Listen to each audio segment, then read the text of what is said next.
March 24, 1945, 1,342 hours. Somewhere over Berlin, Captain Robert Dye yanked his P-51 Mustang into a sharp climbing turn, eyes fixed on the German Mi-262 jet fighter that had just blazed past his formation at over 500 miles per hour. That sleek German jet was the pinnacle of Nazi aviation, a weapon meant to annihilate American bombers in European skies. But the pilot inside that cutting-edge aircraft had made a fatal error. He assumed the men flying the red-tailed Mustangs behind him were inferior. The Luftwaffe had been briefed on these pilots. Intelligence reports labeled them poorly trained, naturally less capable, racially unfit for the rigours of aerial combat. German propaganda insisted these Americans would crack under pressure, their primitive reflexes failing in the chaos of high-altitude dogfighting. What unfolded over Berlin that afternoon was more than a battle.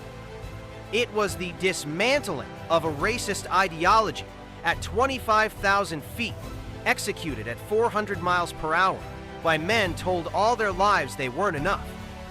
The Tuskegee Airmen were about to teach the Luftwaffe a lesson in tracer fire and shattered canopies. Superiority isn't skin deep. It's forged in training, courage, and precision. This is the story of American pilots, denied basic rights at home, who flew against an enemy that saw them as subhuman and emerged as the most feared escort fighters in the European theater.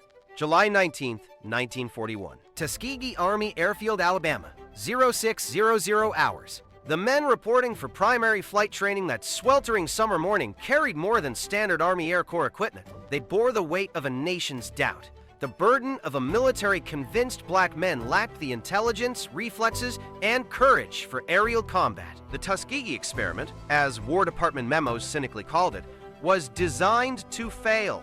Internal Army documents declassified in 1975 reveal senior officers expected only a handful of marginally competent pilots, destined for non-combat roles, to prove that racial integration of elite combat units was impractical. Colonel Frederick von Kimball, writing to the War Department in August 1941, declared plainly, "The Negro lacks the mental capacity for the split-second decision-making required in aerial combat." The program, he insisted, would prove once and for all that integration in combat aviation was impossible. The training at Tuskegee was deliberately tougher than standard. While white cadets faced a 5-0 hour primary training requirement, Tuskegee cadets were pushed to complete 65 hours. Their academic workload included advanced mathematics, physics, and meteorology, far beyond the standard Army Air Corps curriculum. The washout rate was intentionally higher. Performance that would have sufficed for white cadets meant elimination for black trainees. The facilities reflected these low expectations. Tuskegee Army Airfield, built on 1,600 acres of isolated Alabama farmland, lacked proper hangars, adequate maintenance, and sufficient aircraft. Initial instruction was conducted on worn-out PT-17 Stearmans that other training schools had already discarded as unsafe. The first class of cadets, 13 men, later known as Aviation Cadet Class 42C, faced instructors carefully chosen for excellence. Chief Instructor Charles Alfred Anderson, one of the few licensed black pilots in America, had logged over 3,500 flight hours, more than most military instructors. His assistant instructors were similarly overqualified, holding commercial pilot licenses with thousands of hours of experience. These civilian instructors understood what military leadership refused to admit. These cadets weren't just being trained to pass, they were being trained to be undeniable. First Lieutenant Raymond Cassidy, one of the few white officers at Tuskegee who supported the program, wrote in private correspondence, "These men are held to standards that would eliminate 90% of white cadets, yet they endure. They study until midnight, practice until their hands shake with exhaustion, and return the next morning, ready to prove themselves again." The first solo flights took place in September 1941. By December, after Pearl Harbor reshaped America's military priorities overnight, 12 men had earned their wings, 12 pilots who had survived a program designed to prove they couldn't. The Army Air Forces now desperately needed pilots. The question was whether they would accept the ones they already had. April 15, 1943. Fargiana Airfield, North Africa, 1,120 hours. The 99 Fighter Squadron touched down on the dusty North African runway, carrying the hopes of an entire community and the skepticism of an entire military establishment. Equipped with P-40 Warhawk fighters, the squadron's 27 pilots marked the first combat deployment of black aviators in American military history. Lieutenant Colonel Benjamin Davis Jr., commanding the 99th, understood the impossible odds stacked against them. Intercepted German intelligence documents captured later in Tunisia revealed that Luftwaffe commanders had been briefed on the experimental Negro Squadron with dismissive assessments. One intelligence summary, dated April 10, 1943, stated, "Enemy has deployed racially inferior pilots to Mediterranean theater. Expect minimal combat effectiveness. Units may exploit this weakness." The German prediction would prove catastrophically wrong, but not immediately. The 99th's first weeks in combat were deliberately limited by the American command structure. While white fighter squadrons received bomber escort missions, the ones producing aerial victories, the 99th was restricted to coastal patrols and strafing ground targets. Major Harold Winters, operations officer for the 33rd Fighter Group to which the 99th was attached, wrote in his diary, "Command doesn't want them to fail publicly, so they're given missions where failure is impossible, but success is meaningless. It's professional castration." The breakthrough came on July 2, 1943, during the invasion of Sicily. The 99th received orders for bomber escort, 16 P-40s protecting B-25 Mitchell bombers attacking Castelvetrano airfield. At 1,447 hours, approximately 40 miles northwest of the target, 8 Focke-Wulf FW-190 fighters of JG-77 attacked the formation.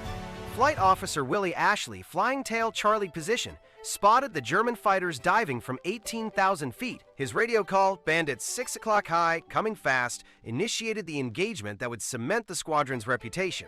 The dogfight lasted 11 minutes. When it ended, 2 FW-190s were confirmed destroyed, 1 probably destroyed, and 2 damaged. The bombers reached their target without loss, and the 99th suffered no casualties. German pilots who survived returned to base with reports that directly contradicted their briefings. Luftwaffe combat records captured after the war included debriefs from JG-77 pilots describing aggressive, disciplined opponents, unusual for new pilots. One German pilot, Oberleutnant Franz Stidler, wrote in his log, "The intelligence assessment of these American pilots was dangerously wrong.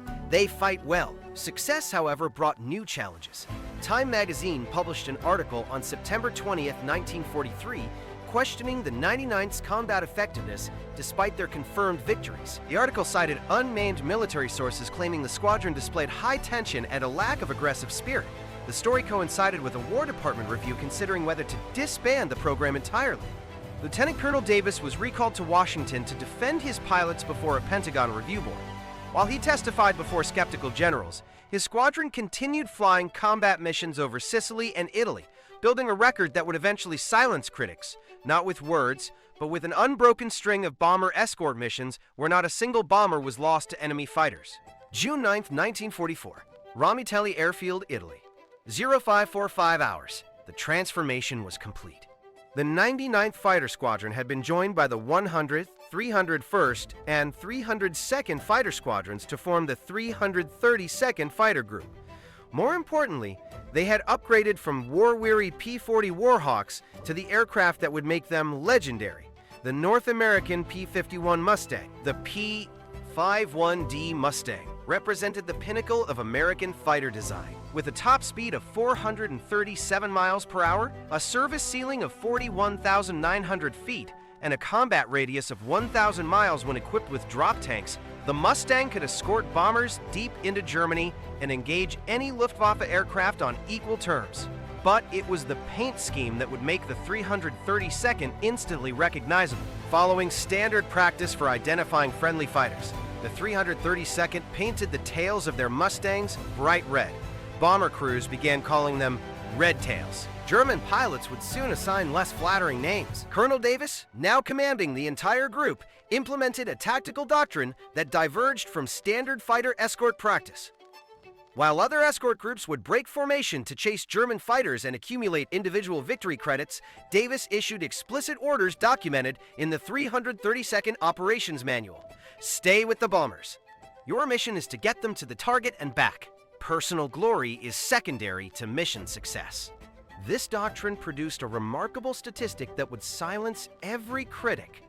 Of the 200 bomber escort missions flown by the 332nd Fighter Group between June 1944 and April 1945, not a single bomber under their protection was lost to enemy fighters. This record was unmatched by any other fighter group in the 15th Air Force. The protection came at a cost measured in aerial combat. Luftwaffe tactical doctrine, captured in operational orders, called for concentrating attacks on bomber formations from directions opposite the escort fighters, forcing the escorts to choose between engaging attackers or maintaining formation. German fighter pilots had learned from bitter experience that most American escort fighters would break formation to pursue, leaving bombers exposed. The Red Tails didn't chase, they adapted. The tactical innovation developed by the 332nd became known as box formation escort. Rather than flying traditional high-cover positions, Red Tail flights formed a defensive box around the bomber formation, with aircraft positioned above, below, and on both flanks. When German fighters attacked, the nearest Red Tail flight would engage, while others shifted to cover any gaps, maintaining continuous protection. German pilots were forced to fight through the escorts to reach the bombers, the exact engagement geometry that favored the defenders. Luftwaffe loss reports from summer 1944 show rising casualties among fighters attempting to attack bomber formations escorted by Diriged Schwanz, the Red Tails. On June 9, 1944, the new tactics faced their first major test. 60 P-51 Mustangs of the 332nd Fighter Group escorted B-17 Flying Fortresses attacking oil refineries in Munich. German controllers scrambled over 100 fighters from 3 different Jagdgeschwader to intercept. The battle raged for 45 minutes across 200 miles of German airspace. June 9, 1944. 1,215 hours, 24,000 feet over Bavaria. Captain Edward Gleed, leading the Axis flight, spotted them first. A swarm of approximately 30 Messerschmitt Bf-109s climbing aggressively from the southeast, contrails tracing chalk lines across the blue German sky. His radio call was calm, professional. Bandits 3 o'clock Angels 22 climbing hard. Looks like they want to play. The German formation was led by Hauptmann Wolfgang Fischer of JG-53, a veteran with 47 confirmed victories. Fischer's post-mission report, recovered from Luftwaffe archives, records his initial confidence. He spotted the enemy escort fighters with red tail markings, identified by intelligence as the Negro Squadron. Expecting minimal resistance, he ordered an aggressive attack on the bomber formation. Fischer's expectations would be shattered in the next 8 minutes. As the Bf-109s reached attack altitude, they did not encounter scattered escorts they could bypass, but a coordinated defensive wall.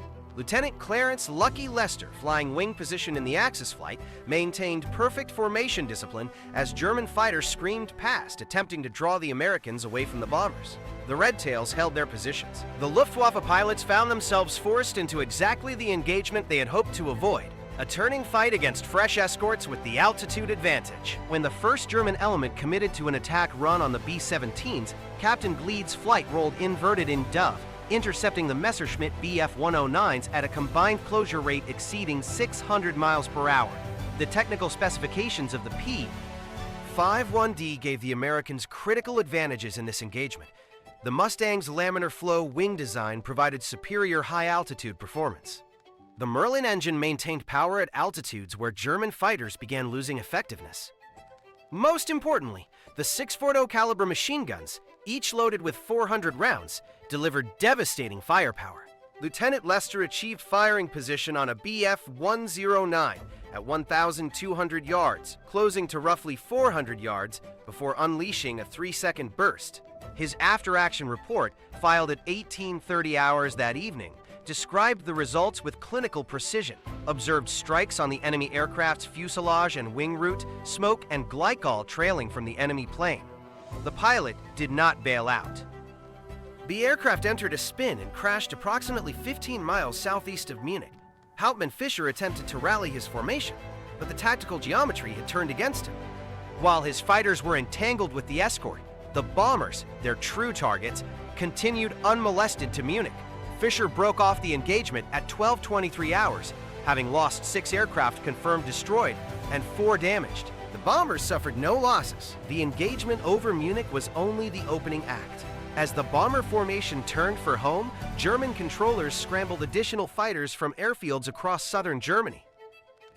The Red Tails faced 3 more separate interception attempts during withdrawal, each wave consisting of 25 to 40 aircraft.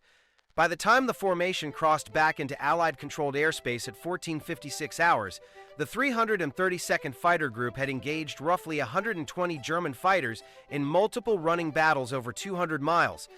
The final tally would shatter Luftwaffe confidence and force a complete reassessment of their intelligence on the Red Tails. June 9, 1944, 1,520 hours. Ramitelli Airfield Debriefing Room. The pilots of the 332nd Fighter Group filed into the debriefing room, faces showing the strain of 4 hours of continuous combat. Intelligence officers, armed with mission maps and combat report forms, began documenting what had become the largest single engagement in the group's history. The numbers told a story that would echo through both American and German command structures. Confirmed enemy aircraft destroyed, 13. Probable destroyed, 7. Damaged, 11. American losses, 2 P-51s, with 1 pilot recovered and 1 missing in action. Most importantly, 0 bombers lost to enemy fighters. But behind these statistics lay a more complex reality that intelligence reports and victory credits couldn't capture. Second Lieutenant Robert Williams had not returned. His wingman, Lieutenant Harold Sawyer, filed a combat report describing Williams' final moments. We engaged 2 Bf-109s attacking the bomber formation. Williams scored hits on the first enemy aircraft, which broke away trailing smoke. The second enemy aircraft positioned on Williams' tail. I called the break, but observed no response. Enemy fire struck Williams' aircraft. I observed him slumped in the cockpit. Aircraft entered uncontrolled descent. No parachute observed. Williams was 23 years old. He had graduated from Tuskegee in Class 44A, been in combat for exactly 47 days, and left behind a wife and infant daughter in Birmingham, Alabama, who would receive a telegram within 72 hours. The human cost of proving racial equality at 25,000 feet was measured in young men who would never grow old. The 332nd Fighter Group's casualty rate, 66 pilots killed in action or missing over a 1-2 month period, represented a 16% annual loss, comparable to other elite fighter groups, but devastating to a community that had invested everything in these men's success. German intelligence files captured after the war reveal the impact of the June 9th engagement on Luftwaffe tactical assessments. AJG 53 Intelligence Summary, dated June 12, 1944, marked secret, stated, "Previous assessments of enemy Negro fighter pilots must be completely revised. These pilots demonstrate tactical discipline, marksmanship, and aggressive spirit equal to or exceeding other American fighter units. Recommend all pilots be briefed that racial assessments are invalid. These are first-rate opponents." The assessment represented a complete reversal of German racial ideology when confronted with battlefield reality. Nazi propaganda had proclaimed Aryan racial superiority as fundamental truth. The Red Tails were systematically demolishing that ideology with .50 caliber arguments delivered at 400 miles per hour. Reichsmarschall Hermann Göring, commander of the Luftwaffe, reportedly responded to reports of German pilots being shot down by black American aviators with fury, demanding investigations into whether the reports were accurate. His racist worldview could not accommodate the reality that inferior pilots were killing his carefully trained German aviators. But the most significant impact wasn't German confusion or ideological crisis.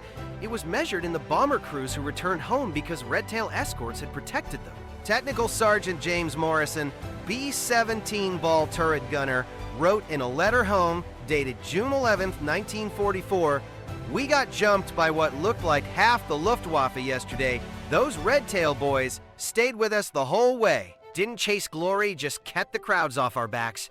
I owe them my life." March 24, 1945. 1,340 hours, 28,000 feet over Berlin.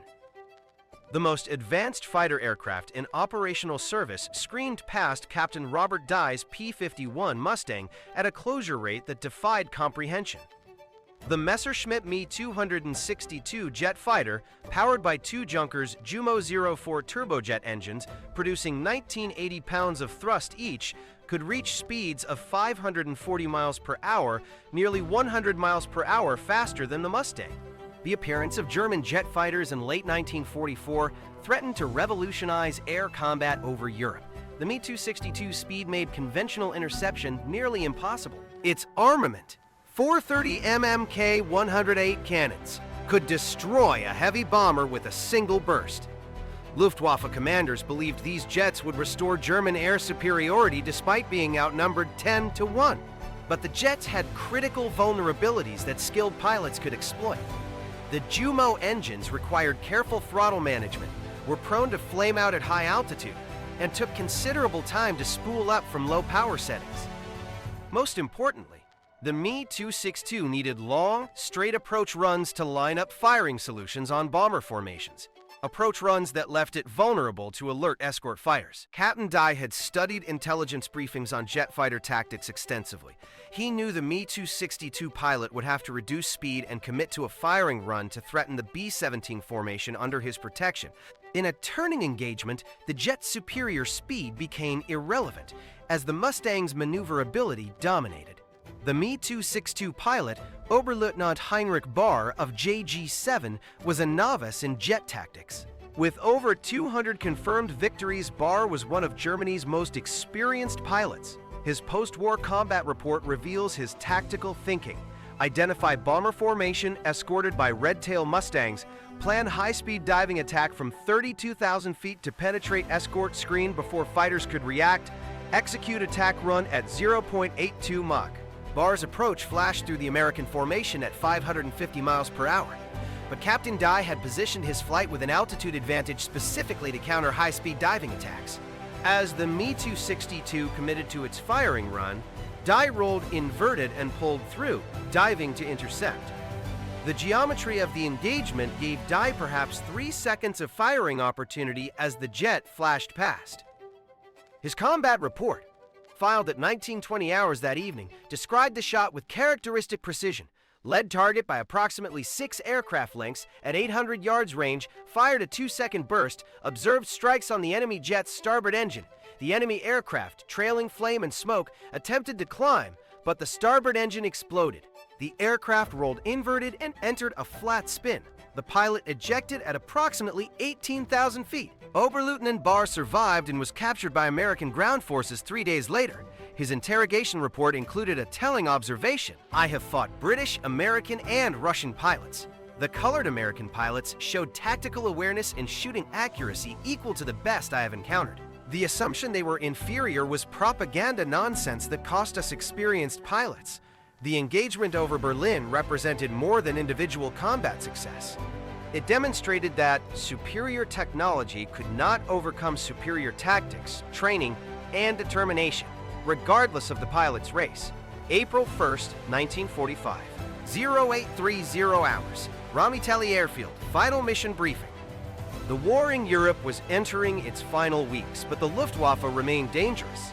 Desperate German commanders were throwing everything into the skies. Jets, conventional fighters, even obsolete training aircraft pressed into combat service. The morning briefing called for a deep penetration into Germany, escorting B-17s to bomb railroad marshalling yards in Berlin's industrial suburbs. Colonel Davis addressed his pilots with the same measured tone he had maintained throughout 2 years of combat operations.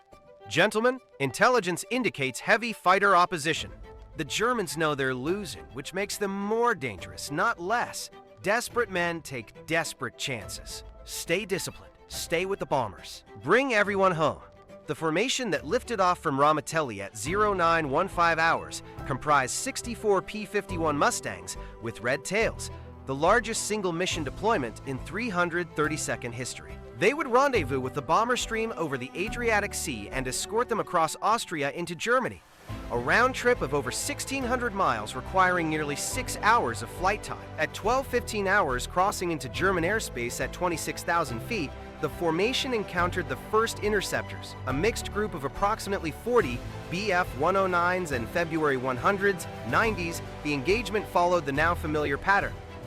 German fighters attempted to draw escorts away from the bombers with feint attacks. The Red Tails refused the bait, maintaining formation discipline while engaging only those enemies who committed to genuine attack runs. Lieutenant William Hill, flying in white flight, described the tactical situation in his after-action report. "Enemy fighters made multiple approaches from various angles, attempting to find gaps in our coverage.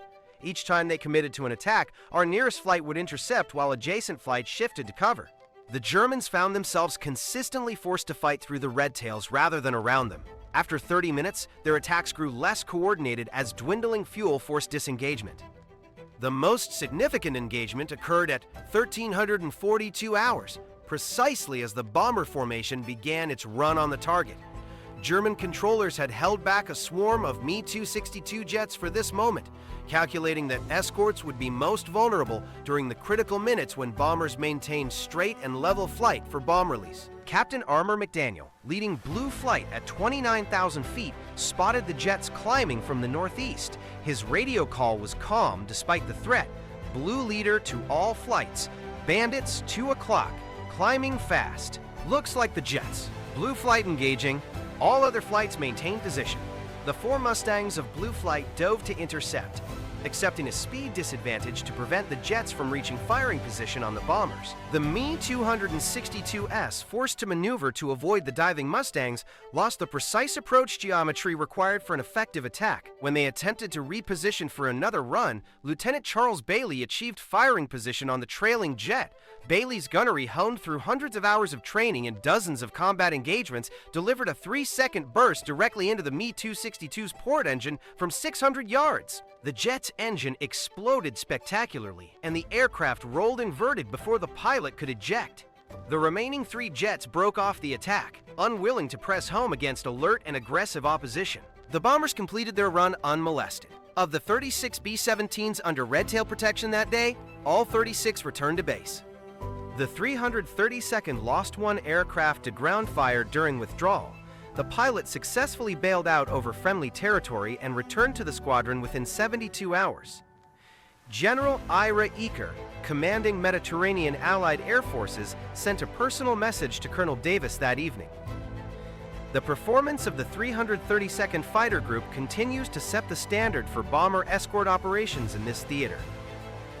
Today's mission exemplifies the professionalism and combat effectiveness that has become your unit's hallmark. Well done. But for the pilots of the 332nd, the mission meant more than professional recognition. They had proven mission after mission, engagement after engagement, that excellence had no color. Every bomber brought home safely was another nail in the coffin of racist ideology. April 15, 1945. The collapse of Nazi Germany was visible from the air. As red tail escorts accompanied bomber formations deeper into German territory, pilots could see the evidence of total defeat below, reduced to rubble by months of strategic bombing. Yet the Luftwaffe continued to fight with the desperate courage of men defending a lost cause. German fighter pilots, many teenagers with minimal training, threw themselves against American bomber formations with more bravery than skill. Experienced Luftwaffe veterans, survivors of years of attrition warfare, led these attacks with grim determination.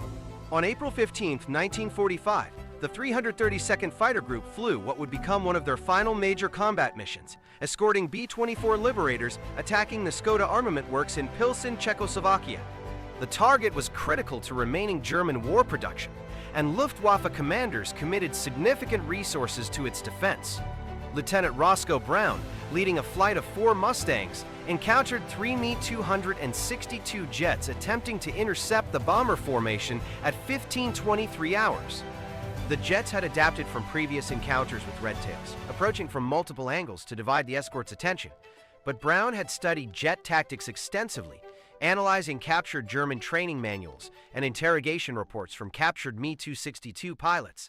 His tactical innovation would later be documented in post-war Air Force studies. Rather than pursuing the jets in their high-speed passes, Brown positioned his flight between the jets and their most likely egress route, the direction they would need to escape after completing their attack runs. The Me-262S, committed to their attack geometry, found themselves flying directly into Brown's firing line as they attempted to disengage. Brown's combat report described the engagement with clinical precision. The lead jet aircraft passed the bomber formation and began a climbing left turn to aggress.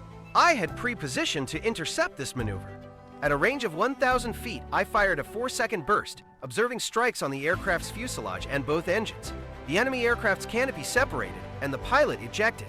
The aircraft crashed approximately 20 miles east of Pilsen. This victory made Lieutenant Brown one of the few Allied pilots to shoot down a Me-262 in air-to-air combat. a distinction that earned him recognition as one of the premier fighter pilots of the war. But Brown's post-war reflections on the engagement revealed something more profound than personal achievement. "I didn't shoot down that jet because I was black, and I didn't shoot it down despite being black. I shot it down because I was well-trained, well-equipped, and determined." That's the lesson of the Tuskegee Airmen. Give people proper training and opportunity, and they'll show you what they can achieve. The mission to Pilsen marked the culmination of the 332nd's combat record. Between June 1944 and April 1945, the group had flown 200 bomber escort missions, engaging enemy aircraft on 112 occasions and destroying 111 German aircraft in aerial combat, with an additional 150 destroyed on the ground during strafing missions. The statistic that defined their legacy remained unmatched. Of the bombers under their escort, not was lost to enemy fighters. This record stood in stark contrast to the overall 15th Air Force experience, where bomber losses to fighters averaged 46 per thousand sorties. The mathematical impact was clear. Red Tail escorts reduced bomber losses by nearly 100% compared to missions without dedicated escort. General Karl Spaatz, commanding United States Strategic Air Forces in Europe, included specific commendation of the 332nd in his final report. The combat record of the 332nd Fighter Group demonstrates that properly trained and led units can achieve exceptional results regardless of the ethnic composition of their personnel. This unit's performance should permanently end doubts about the combat capabilities of Negro personnel. Yet, even as military leadership acknowledged the Red Tails' achievements, the pilots themselves understood the deeper victory. They had destroyed more than German aircraft. They had destroyed the myth of racial inferiority in the most demanding test arena imaginable: aerial combat against a determined enemy. May 8, 1945, Victory in Europe Day. Ramitelli Airfield fell silent as the announcement crackled through speakers mounted throughout the base. The war in Europe was over. Germany had surrendered unconditionally. After 6 years of conflict that had consumed millions of lives and devastated an entire continent, the guns had finally fallen silent. For the pilots of the 332nd Fighter Group, the moment carried complex emotions: relief at having survived, grief for the 66 pilots who hadn't, pride in what they had accomplished, and an awareness that their battle wasn't entirely finished. The combat statistics compiled by 15th Air Force historians told an extraordinary story. The 332nd Fighter Group had flown 1,578 combat missions and 15,533 sorties over 200 days of operations. They had destroyed 111 enemy aircraft in aerial combat and damaged 150 more. On the ground, their strafing attacks had destroyed an additional 150 German aircraft, plus numerous trains, trucks, and military installations. They had earned 96 Distinguished Flying Crosses, 14 Bronze Stars, 744 Air Medals, and 8 Purple Hearts. 3 pilots had become aces, each with 5 or more confirmed aerial victories. The unit received a Presidential Unit Citation for a mission on March 24, 1945, when they engaged over 100 enemy aircraft while protecting a bomber formation. But the statistic that mattered most couldn't be found in official records or award citations. It was written in the survival rates of bomber crews who had flown under Red Tail protection. It was documented in letters home from grateful airmen who credited the Red Tails with saving their lives. It was proven in the unprecedented fact that not a single bomber under their direct escort was lost to enemy fighters. Captain Edward Thomas, writing in his personal journal on VE Day, captured the deeper significance. "We came to prove we could fly and fight as well as anyone. We proved more than that. We proved that excellence knows no color, that courage isn't determined by race, and that when given equal opportunity in training, men will rise to meet any challenge regardless of what prejudice claims they cannot do." The return home brought its own challenges. These men, who had flown the most advanced fighters in the world, outfought the Luftwaffe's best pilots and protected bomber crews through the deadliest skies of the war, returned to an America where many restaurants wouldn't serve them, many hotels wouldn't house them, and many still believed they were inherently inferior. The contradiction was stark and painful. Lieutenant Colonel Benjamin Davis Jr., who would eventually become the Air Force's first black 4-star general, described it in his autobiography, "We had fought for America while America fought against accepting us as equals. We had proven ourselves in combat, but many refused to see the proof. Yet, we never questioned whether the fight was worth fighting. We knew history would vindicate us. History did vindicate them, though the process took decades. The Tuskegee Airmen became symbols of both military excellence and the civil rights movement. Their combat record became irrefutable evidence that discrimination was based on prejudice rather than performance.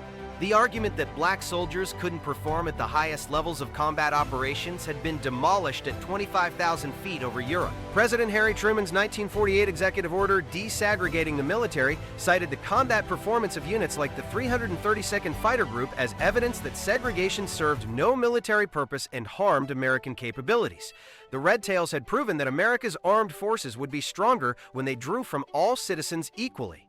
In March 2007, President George W. Bush awarded the Congressional Gold Medal collectively to the Tuskegee Airmen, recognizing their military achievements and their role in advancing civil rights. The ceremony brought together surviving Red Tails, now elderly men in their 80s and 90s, for recognition that should have come 60 years earlier. Lieutenant Colonel George Hardy, one of the last surviving Red Tail pilots, spoke at the ceremony with characteristic humility. "We didn't fly those missions to be heroes. We flew them because our country needed us, because bomber crews needed protection, and because we had something to prove. Not to ourselves, but to everyone who said it couldn't be done. The Red Tails proved it could be done. They proved it in the skies over Germany, Austria, Romania, and Czechoslovakia.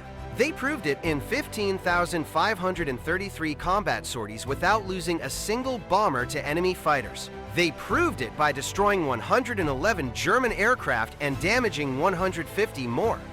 They proved it by earning 96 Distinguished Flying Crosses and a Presidential Unit Citation.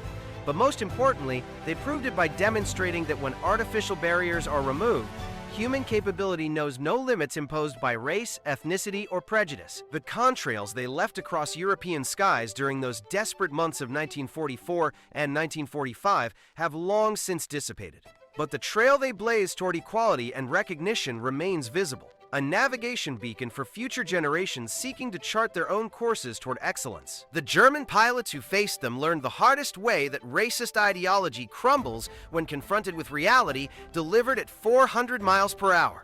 The Luftwaffe's assessment of the Red Tails evolved from dismissive contempt to weary respect to genuine fear, a transformation documented in captured German records and prisoner interrogations. Oberleutnant Franz Stigler, the German ace who wrote in his logbook that the intelligence assessment of these American pilots was dangerously wrong, survived the war. In 1992, he met several Tuskegee Airmen at a reunion and told them simply, "You were the best pilots we faced." The best! That acknowledgement from a former enemy who had believed Nazi racial theories represents perhaps the most profound validation of what the Red Tails accomplished. They didn't just win battles. They won the argument about human capability and worth using the most rigorous testing ground imaginable: survival and aerial combat. Today, their legacy lives in every integrated military unit, every diverse cockpit, every young pilot of color who looks at the sky and sees possibility rather than barriers. The Red Tails flew into history, but they also flew into the future. They helped create a future where excellence is measured by performance, not pigmentation, and where opportunity is determined by capability, not color. The 8-gun salute that echoed across Ramitelli Airfield on VE Day in 1945 has long since faded. But the message the Red Tails delivered through skill, courage, determination, and 15,533 combat sorties continues to resonate. Given equal opportunity in training, humans will show you what they're truly capable of achieving. And that lesson, purchased with courage over the skies of Europe, remains their most enduring victory. Up next, you've got 2 more standout stories right on your screen.